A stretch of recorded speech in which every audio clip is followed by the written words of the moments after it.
This video is made possible by the Eliason Group, an Agile consulting service. You can locate the video under Follow Us, then select Recent Videos on YouTube on the agilenewengland.org website.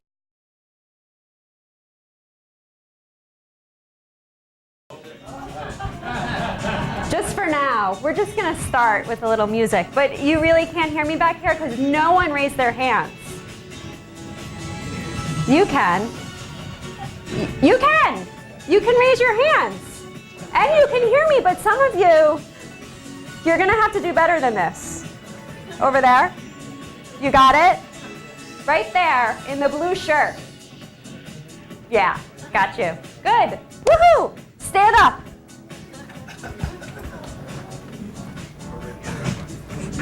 All right, we're gonna wake up. We spend a lot of time sitting. My background is also as a yoga teacher and fitness instructor. So we're going to use all of our brains today and all of our minds, including our physical bodies. We're going to use our lungs, and we're going to learn a thing or two. Step out, just like this. And bring your hands out, your arms out, elbows straight, left arm, hand up, right palm down. We're going to give and receive, finding balance. No cheating. So you cannot put your arms down and no sagging. That's right. Thank you, Ron. All right. And now you're just going to take an inhale. And don't do that, though. Keep them straight. I'm saying inhale and exhale. Don't follow me. Stay like this. And inhale. And exhale. And inhale. And exhale. And inhale. And exhale. Guess what? Inhale. Exhale. Inhale. Exhale. Keep your arms up. This is for discipline. We need a lot of discipline in our retrospectives. It keeps us from interrupting people. So now we're going to change the breath a little bit. We're going to breathe in and out through the nose very quickly, pumping with our navel. Like, go. Pump, pump, pump. Navel, navel, navel. In and out, in and out. We call this breath of fire. Your face may feel hot. You're a lot of energy, a lot of prana, as we say in the yoga world. We're only going to do it for 30 seconds. I'll start the timer now. And good. You guys put on to the next rule, which is we smile. That's like the most important part. No angry faces, just smiling. In and out. Almost there. I see cheating back there. You could do it. Push into your feet if you feel like your arms are getting tired. Your shoulders have a lot of burdens on them, called your emotions. Okay, take a deep breath in and bring your arms up above your head. Clasp your hands. Hold the breath, stretch up, and exhale. And now I just want you to bend your knees a little. I know we're not done yet, because we did this work, but now we gotta move a little and rock the hips. That's right, rock them. Blue shirt, come on. That's right. That's right. Gotta rock it out. Gonna add some creativity. Rock the hips.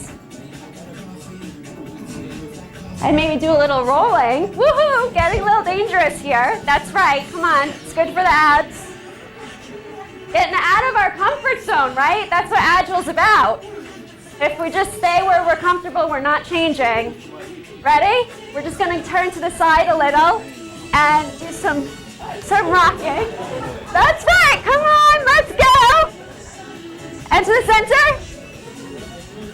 That's right. You guys look so good. You do, and you know what you're all doing? You're smiling. I haven't even reminded you to smile. And center again. All right, now we're just gonna bring it up a little. That's right. Jog it out if you feel like you can. And you could just do this too. Whatever feels good. It's like you're the king of the world, queen of the world, mistress of the world, whatever resounds with you, right? And you're a creative genius. That's right. Back to the hips. And clap it out. Woo! All right. Let's sit down.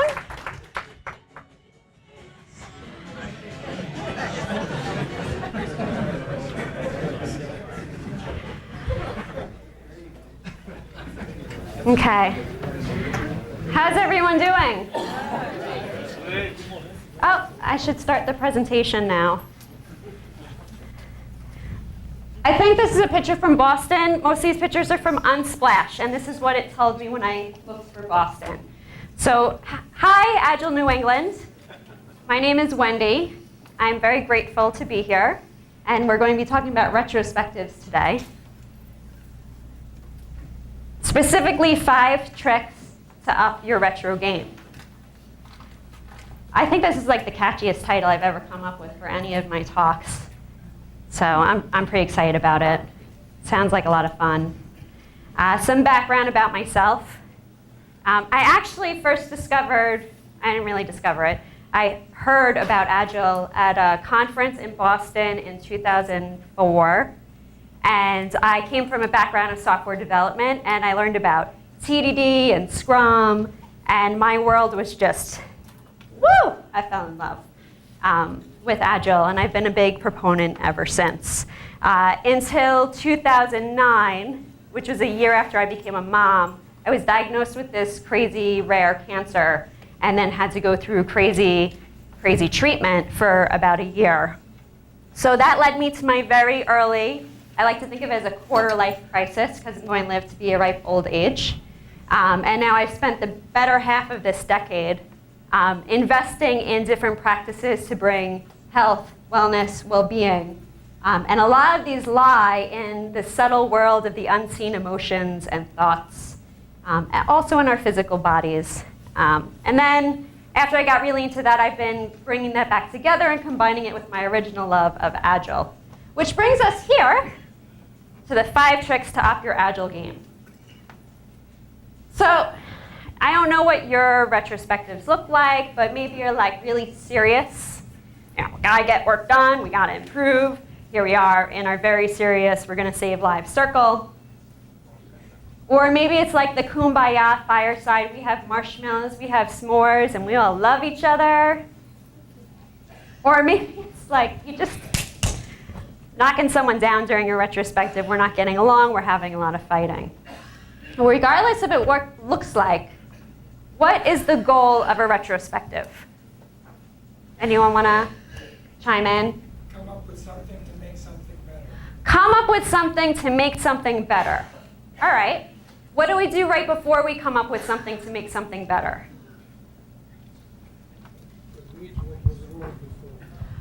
We look at what was wrong before. All right, so we look at what's wrong, and also we celebrate what's right. And then the ultimate goal is to come up with an action, some kind of experiment where we say, this is a challenge, and we're going to try this and see how it works. So how do we know if our retrospectives are successful? How do you measure success of your retrospectives? Anyone want to share? The number of stickies. Okay. I think a lot of people would think that's valid, like participation. You learn something. You learn something, yeah. You come away learning something. That's the goal. Learn how to work better. Ask the team how they feel it's going, if it's working well. I think these are all really valid things. I see a blue shirt with a hand. I'm saying the blue shirt thing. You cannot see the video on the video, but there's a lot of blue shirts in the room. Maybe 15% of participants have a blue shirt of some kind. It may be higher. I haven't counted. See if the action item got implemented. See if the action item got implemented. I love that one, because to me that's how you measure success. Like, we could talk and kumbaya or argue, but ultimately, if our action items aren't being executed, then we're not doing our work. Like, things may come up, but ultimately we want to have sustainable change, and we're measuring that. Okay, so in order to get this goal where we have these action items, and we're enthusiastic about it enough to invest time into solving these problems in these ways, what are the different kind of characteristics we want to invoke in ourselves and in our team? I'll answer this one. Creativity. Creativity, yes. Vulnerability. Honesty. Openness. Safety. Excitement. Accountability. You know what I'm so excited about this is you guys can't see my notes, but these are all in my notes. We got almost all of them, but there's one more left. Anyone want to get? Usefulness. I like that one. That wasn't on my list, but I like it. Clarity. Clarity. That's an awesome one too. Collaboration. What's that? Collaboration. Collaboration, yeah. I also think receptivity. We're here to receive. We're here to not react, which brings us to things we need to avoid. Personally, I think the biggest one is reacting, blaming, shaming. Anyone want to think of some others? Things that you think you really need to avoid, things that inhibit our retrospective? Physical violence. I heard obstacle violence. Blue shirt number 1. Physical violence. Physical violence, that would be definitely a bad one. Wait, blue shirt number 2 behind you had a hand raised, so we're going to go. Justifying. Yes, rationalizing. Defensiveness. Wait, but the beautiful woman right there. Any kind of violence. Any kind of violence. Yeah, I'm a real big fan of nonviolent communication, and violence really starts in our words when we come off as judgmental, which we do all the time because that's how we speak. Red shirt. Yeah. Ignoring. Ignoring. Definitely. I think that goes with the receiving part. Like if we're blocked and we're closed. Why do we do these things? Oh, wait, I'm sorry. Is that blue or black? Black, sorry. That's okay. You could be an outlier. No, it's okay. Disengaging. Disengagement? Yeah. Okay, so why do these things happen? Human nature. Human nature, yeah. That's like the end-all game, right? Human nature. Fear. Fear. Yeah, I think we can all say it's rooted in fear, human nature. Discomfort. Discomfort, competition. So all of these things that contrasting, these exist inside our brains too, right? A lot of times we shame ourselves inside our heads. So we really need to open up as individuals to allow ourselves to admit things that we may be embarrassed about, things that may be frustrating us, and also hear from other people things that are bothering them. And this is not easy to do. So what can we do to improve these? So that's what these tricks are really focused on.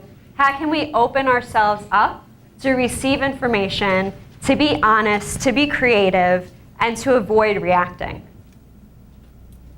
So I want to bring up the nervous system. I know that bear looks really cute and cuddly, but if you saw that bear in the woods and there was like nothing in between you, you wouldn't be petting it. You'd be like, fuck, and freaking out. That's your sympathetic nervous system. It was built so that when you saw a bear in the woods, you would freak out and run away, fight or flight. The bear happens to live in our email, in our Facebook, in our coworkers, in our spouses, in the traffic, in our jobs, in basically every single thing we're interacting with daily in our lives, pretty much. And every single thing we've been interacting with before we walked into this retrospective meeting. So we come into this state of our adrenals are going, our heart is racing, or it's beating fast, our blood pressure is raised. How many people in this room are on blood pressure medication? Okay, less than blue shirts, so I'm very proud of everyone. So what do we want to do? We want to activate the parasympathetic nervous system. This is our nervous system of relaxation, of rejuvenation, of healing, of digestion, of reproduction. And it's kind of like you're sitting on the couch with your dog in your cozy slippers, maybe with a glass of wine. That's what we need to find balance with. And so when we come into the retrospective, it would be really good if we had some ways to activate that part of our system. Which brings us to trick number 1, which I call the sweeping breath. So by a show of hands, who would like to experience first and then hear why it works? Okay. And who would rather hear why it hurts and then experience later? Okay. So we're going with experience first, but most of you just vetoed, like you just opted out of that one. So we're doing experience first. Interlace your fingers. Have your index fingers touch, put it right in front of your heart. Close your eyes. Exhale completely. We're just going to relax for a minute. Take a deep breath in. And exhale completely. In the sweeping breath, we're going to take 4 quick inhalations through the nose. And then we're going to blow out like we're a 5-year-old on our birthday. We want to make that wish. It's very quick. Okay? I'm going to start the timer ahead of time. This breath brings a lot of oxygen in.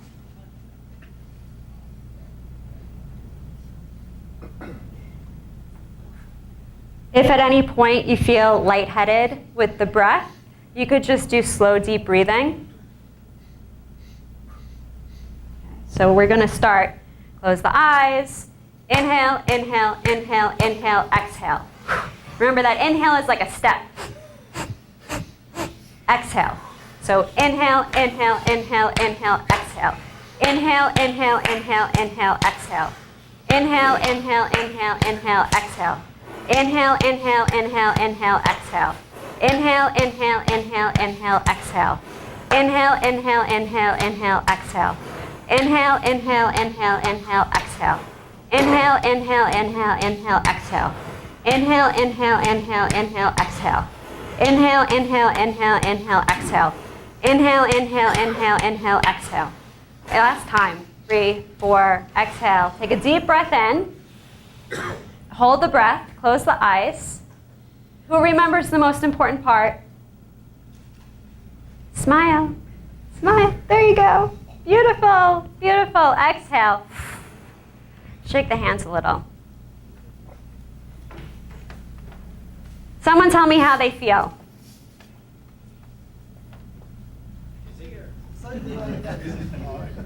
Dizzy? Next? Slightly lightheaded. Slightly light. It is a lot of oxygen. Relaxed. If you're lightheaded, just breathe a few times and then check in. I want you to check in with your minds. What are you thinking about? When was the last time that happened? So it's like the sweeping breath, you can imagine it like you have a dustbin and you're sweeping up your thoughts and you're throwing them in the garbage. And this is a really great exercise to start a retrospective. So it's a pretty simple thing to share. You need to practice it a few times so you remember. It's inhale, inhale, inhale, inhale, exhale out the mouth. You guys did about 30 seconds. That's where you want to start. If you're working with your team for a while, you could move it up to 1 to 2 minutes. You don't want your teammates passing out, though. That won't be good. So why does this work? Well, we're pretty cool animals, or the biology of us, in that our breath regulates our glandular system. So there's a direct connection to your rate of breathing and the hormones that are being secreted in your blood. And so most of us, most of the time, are breathing very shallow breaths, inhale and exhale, We're not completely filling our lungs, nor are we completely exhaling all of the carbon dioxide in our lungs too, which means like a lot of waste is building up. So this breath specifically, I don't have a whiteboard, but every section of your breath, so you have your inhale, you have holding breath, you have an exhale and holding breath out. That's 4 different parts of breath. When you inhale, if everyone close your eyes right now, and take a deep, like the slowest breath in you can breathe, and the slowest breath out you can breathe.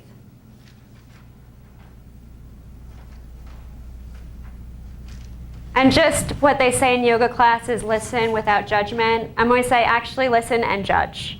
Because depending on how you feel during different aspects of the breathing, it's indicating your state of mind.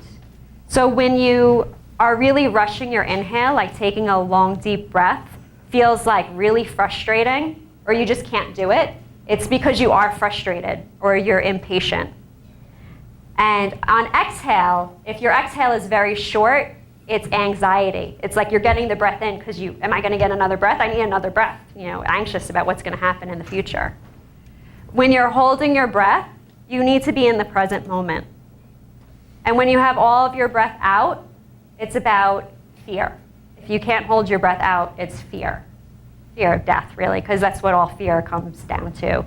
Death or detachment, loss, grief.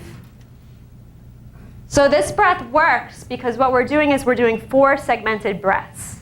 If you have people who are anxious and you ask them to do a long, deep breath, they can't do it because they can't do the long, deep inhale part. But they can take 4 quick breaths in.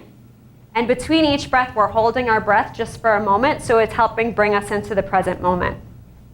Now, at the same time, we're working on being present, being a little more patient. We exhale very quickly through the mouth. When your mouth is like an O, like that, and you inhale or exhale through it, it activates the parasympathetic nervous system, which is that system that we were talking about. And when we exhale very hard and very fast, we're getting rid of all the carbon dioxide in our lungs, which is something we're not doing all the time. That is why that breath can clean your mind. And it gets a lot done in a very short period of time. That was a lot of information about breath. I'd like to open it up to questions if anyone has any. Yes? So I can see, some members of the team might not be open to doing this. Yes. There are 5 tricks. Okay. So the question was not everyone's going to be open to this. And that's absolutely true. As more research comes out about meditation and working with the breath, which there is a growing library of it, people will be more interested, especially developers. When I first started doing this with technologists, most of my audience is usually developers. There was a lot of resistance, but at QCon in June, there was a room of 100 developers singing mantra meditation and like dancing to it. So the people are evolving with this kind of thing. You can always encourage them to experiment, like let's try it out. For this breath, and the reason why I chose this breath is because it works really well for clearing the mind, but I also think it's hard not to have an experience with it in a very short period of time. So, another question. So do you recommend this kind of sweeping breath during retrospective only, or are there other moments during the scrum? You could really do it at other times too. Like I find whenever my mind is racing and I can't think clearly or I'm like obsessing about something, this is the breath I turn to. And then I could try doing long, deep breaths. Like if I want to like calm down but I can't take a long, deep breath, that's my silver bullet to fixing that problem. Okay, so who wants to teach me how to do this breath? Who feels like they can? No, and how are you going to bring this back to the team? How many inhales? Show them the video. You could do that. 4 inhales. Where are the inhales coming from? The nose. Where are you exhaling? How are you exhaling? Yeah, birthday present. Everyone gets that, right? The wish, the birthday, you're 5. I don't know. I have an 8-year-old, so I've seen my fair share of candle blowing. They get very excited about it. All right, we're going to move on. Trick number 2. Now we're going to go into language. So this has to do with blame. This has to do with shame. This has to do with receptivity. And it's this very simple thing, which is replacing should with could. It's very easy to do. You have to get into the habit of doing it. But if as a team you decide we want to replace the word should with could, you can catch each other over time and then develop that practice. So should is about right and wrong. Should means this is how something should go. I just used it in the example. Whereas could is about choice. And in a retrospective, if we're going to find out the cause, not just look at the effects, we need to understand why choices are made.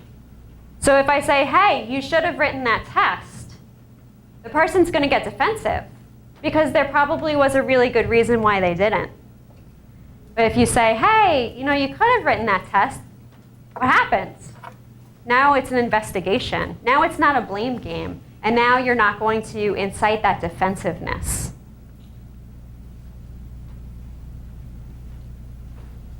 So our language is very important, and always getting to the root cause. A lot of times in our retrospectives, we focus on effects, right? We have this many bugs. Our velocity is this. And it's very important to look at measurements and look at the effects, but the effects are not the cause. Our cause, the effects, having a low velocity doesn't create low velocity. Having a lot of bugs, can create a lot of bugs. It could be a mess. You have really messy code. But the things that we can change as a team are the deeper layers. How are we writing code? How are we speaking to each other? What's our attitude around our code base? Can you tell I talked to developers? What's our attitude around our stories? What's our attitude around done? What's our attitude around time? How do we treat each other?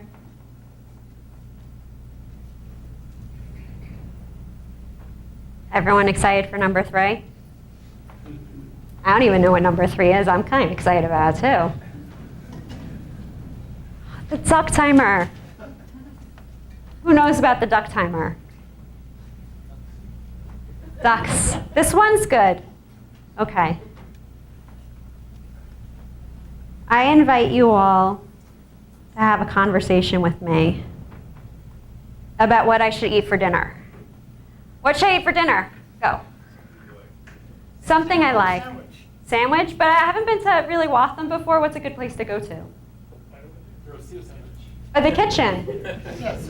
All right. I'm not really in the mood for that, though. Moody's delicatessen. I'm had way too much gluten today. Anything? I'm just trying to make a conversation. This isn't really going Pizza. as... Pizza. I love pizza. Who has the best pizza in the area? Bertucci's? Yeah, that's like a consensus here. Where won't you guys agree? What's that? How about a beer at Uno's? A beer at Uno's. I hear that that's a thing. It is the thing. Okay. We'll see about. That sounds good. Or maybe wine. Maybe pizza. Whatever it is. The duck timer is about to go off. And the idea is we give thumbs up or thumbs down silently when it does go off. So who wants to continue this conversation? No one. It's a horrible conversation. It's like one of my worst conversations of the day. Okay, duck. So what does the duck timer do? A lot of times in retrospectives, we have very passionate conversations. We're in the team room, we're very passionate about solving these problems, and we talk, and we talk, and we talk, and 10 minutes goes by, and we have 0 action. And we may never reach action, but we're so excited about it, we can't stop talking. And if you've ever tried this, if someone's really passionate about it, especially if it's something they want to change, they're frustrated, and you interrupt them and say, we have to stop talking about it, how do they react? They get pretty pissed off. So what the duck timer does is it gives us a passive way to move conversation along. So let's say you've organized your cards and you've prioritized them, And now you're going to go through, you're going to choose your action items. You have, let's say, 10 cards that are high priority because we have lots of things that are high priorities. And we go through, we start talking. Set the timer at 3 minutes. And if the team's still talking, they can decide whether or not to continue, up or down. After the first 3 minutes, do it 1-minute intervals. Yeah? Can we see the duck timer? It's the Apple, I just have my iPhone. Okay. It's one of the classic sounds is a duck. Okay. I use the duck because it's silly. The thing is when you have these passionate conversations, everyone hears the duck and you kind of have to laugh a little. And the most amazing thing about the duck timer is almost when the conversation gets to that point where it's just a stalemate or a dead horse, everyone in the room says thumbs down, even the people talking passionately. Because they have to reflect for a minute like, wait, are we getting anywhere? Are we getting to action item? And half the time they're like, I'm just talking because I thought you guys needed more information. So people respond well to it without reacting. And it really helps communication flow and it keeps us connected to our intention. Being connected to the intention of the retrospective will result in the best action items created. But it's hard not to go off on tangents because we're talking about things that involve our feelings and our judgments and stuff we may be happy about or unhappy about or uncomfortable with. Who's excited to use the duck timer? Woohoo! That's like the most hands raised out of any of the questions I asked. Uh-oh. Dance break. Yeah. On the duck timer, suppose you didn't quite get consensus. You have 3 up thumbs and 3 down thumbs. I think in a tie you keep talking. Or 4 up, 3 down. Then you keep going, but the ones... I think once majority says no, you have to see how the team feels about it. A lot of times it's like there may be 2 people who feel really passionately about it, and then you need to, okay, like, what needs to happen so you can let go of this? That's a good question to ask. Like, what are you afraid of? I worked with a team once, and there was a woman, and she was brilliant, and she was talking a lot during retrospectives. And for the duck timer, she was great with the duck timer, but sometimes she would be really insistent on her thumb up. And it actually happened because she happened to be like way more awesome than the rest of the team when it came to the kinds of problems she wanted to solve. And so it actually had a lot to do with coaching her into changing her thoughts on the retrospective to, instead of trying to get everyone to see from her point of view, to see from other people's point of view and come up with new solutions that other people could enjoy. So, because there's a lot of reasons why those conversations may keep coming, but they almost always happen from attachment. And you can always do something like, let's have a dance break, or let's do the breath, or let's just break it up for a minute. Let's say the duck timer went off 6 times and you're in a stalemate and people can't move on. Dance break. You guys don't have to get up and dance, but I have that song in my head, so I just want to go back and rock the hips. So the idea with the dance break, and this is actually a pretty hard one to get by on. Did you guys notice I didn't tell you we're having a dance break. I'm like, we're just going to bend the knees. And now we're rocking the hips. And I have a lot of experience doing it, so that may not be your thing. But the idea is physical movement. March in place.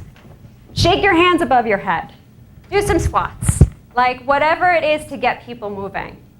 So we have our physical body, our emotional body, and our mental body. Those 3 things, and they're like mutually exclusive. So if people are having a really heated debate and there's a lot of strong emotions, have them move around because that movement is going to cut off those emotions. Trick number 5, formula for action. So as we talked about in the beginning, we have the intention of the retrospective is to have action items we actually do. And so what I propose is that you actually have a real action plan. Like strategic planning action plan would have someone who's accountable. Like who is going to be the person reminding the team or making sure this is done by this time. We're making a commitment as a team, but sometimes you need to have a ringleader for this project or for this spike or for this investigation. A lot of times it's a scrum master. A lot of times it's a card on the board, whatever it's going to be. But something needs to be responsible for reminding everyone this is a new habit we're creating. We need to have acceptance criteria for this. I like to call it experiment. We don't know. We have this challenge. We think this may help. We know it may not. But if it worked, this is what it would look like, you know. Or maybe if it doesn't work, this is what it looks like. But in action, in our day-to-day lives, we are going to, let's say it's, someone think of an action plan item. Someone had a retrospective today. Who had a retrospective today? No one? Yesterday? Last week? One tomorrow. You have one tomorrow. Future sight is not one of my skills. Okay, do you have something that came up in a retrospective for? So in a development team, we normally do a build a week based on what we fix of our development team. So we decided that, you know what, we're doing a build a week. Why can't we just adjust our 2-week sprint to 1 week? And then whatever we get done that week, we're finished for our 1-week sprint.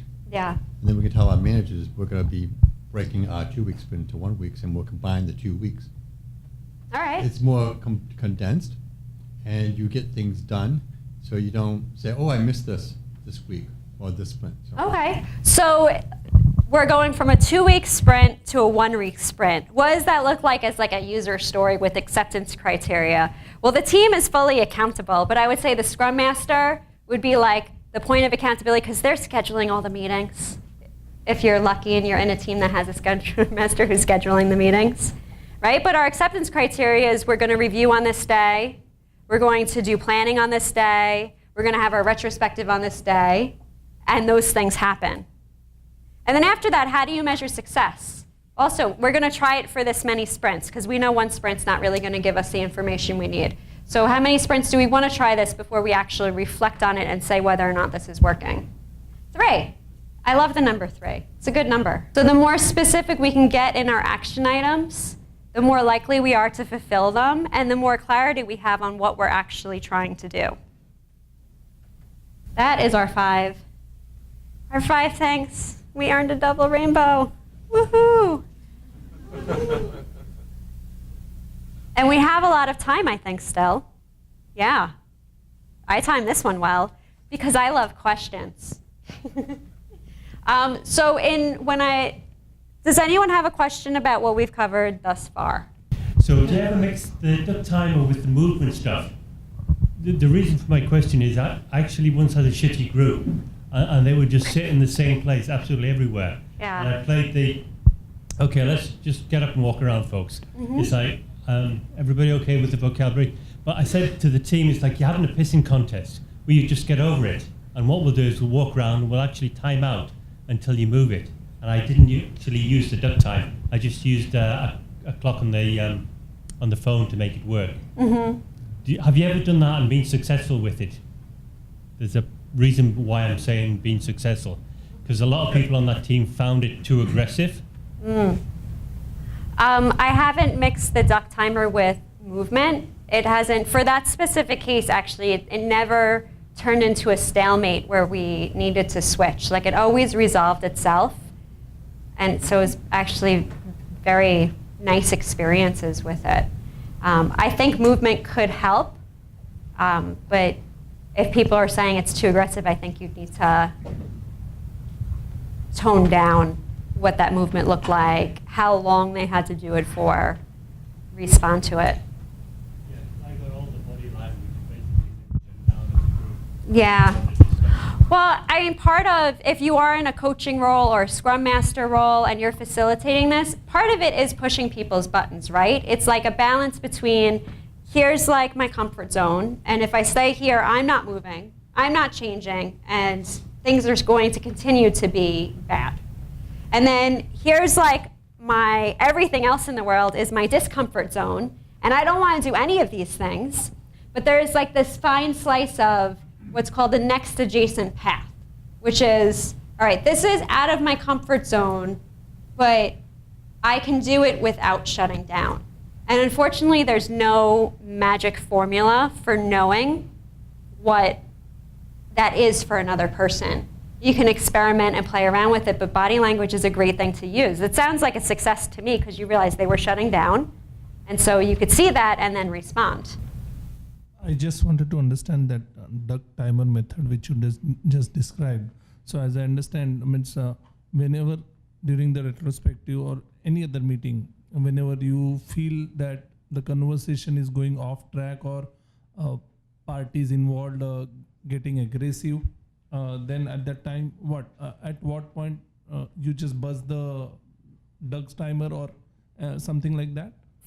Well, the duck timer is like, it's just on time, so it's not on judgment. It's like we'll go off every 3 minutes or every 1 minute, and it's up to the team to vote yes or no. If people are like fighting and it's getting aggressive, like that needs a different interjection. That needs something, someone else needs to get involved.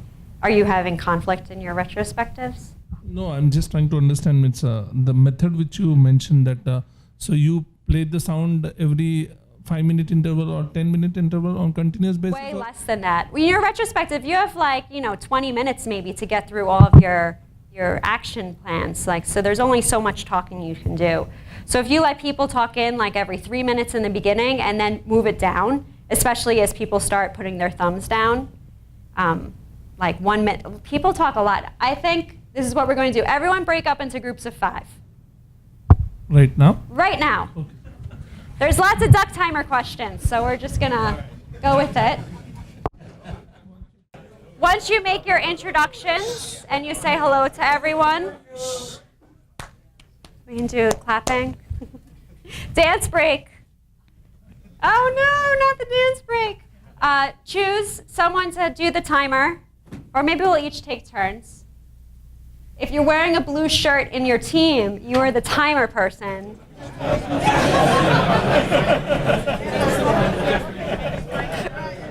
So it's just the timer on an iPhone. If someone in your group has an iPhone,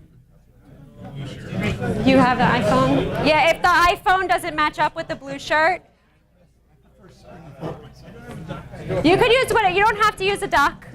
Please don't make the focus on the duck. I hear timers going off. Do you guys have a timer? Yeah. Okay. All right, everyone, so we all have a timer. I want you to discuss as a group which trick you think is the worst. Okay? And make your timer 2 minutes to start. And you're going to give thumbs up, thumbs down when the timer goes off if you want to continue the conversation. Which is the worst? I don't take it personally. I just think there will be more heated conversations in the worst. Because obviously the duck timer is the best. So you're voting up and down whether you want to keep talking when your team's timer goes off. If your team votes up, set your timer to 1 minute and keep going. Again, thumbs. Vote with your thumbs when the timer goes off, whether or not you want to continue. I see some thumbs down over there. I see mixing over here.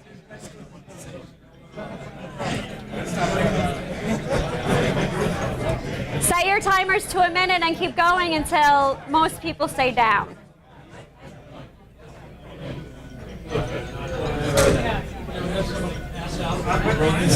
Yes.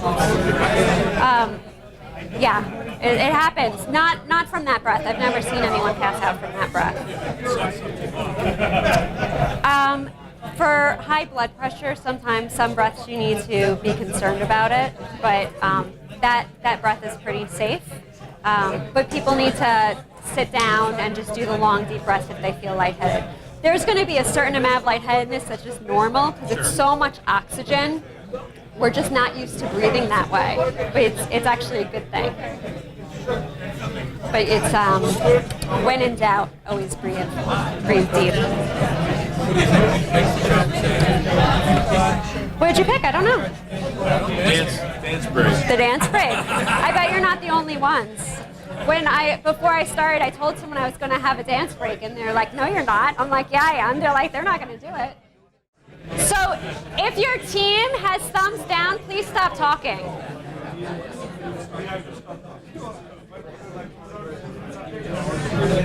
I guess there were a lot of really terrible things in there. Just a lot of passionate arguments. Okay, who voted for the dance break? Well, which team said the dance break was the worst one? 1, 2. I'm curious. What was your trick? Breathing. So now I want you guys to do duck timer again, because that was just coming up with what your priority was. Your priority is to talk about the worst trick.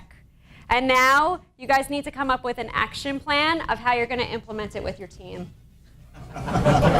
Use the duck timer, up, down. You got to get creative. So remember, we opened up our creative juices. We did some breathing. So what's your solution? Well, I don't know if it's a team solution, but the only thing I could think of was you get in a circle and you start by passing balls left to right, and then you say, okay, do it without the balls. And all of a sudden, You're moving. Okay, everyone? So I want to hear which group chose neither dancing nor breathing. So the vast majority of you chose dancing and breathing, and what I heard from most of you say was that you don't think people are going to do it. So my first question is to you was, when I said, anyone have any questions about these, what kept you from saying, Wendy, how the hell do I get my team to do this? The answer to what kept me from saying, Wendy, how am I going to get my team to do this, is I didn't want my team to do it. That's perfect. I am receptive and open to that. There were 5 tricks for a reason.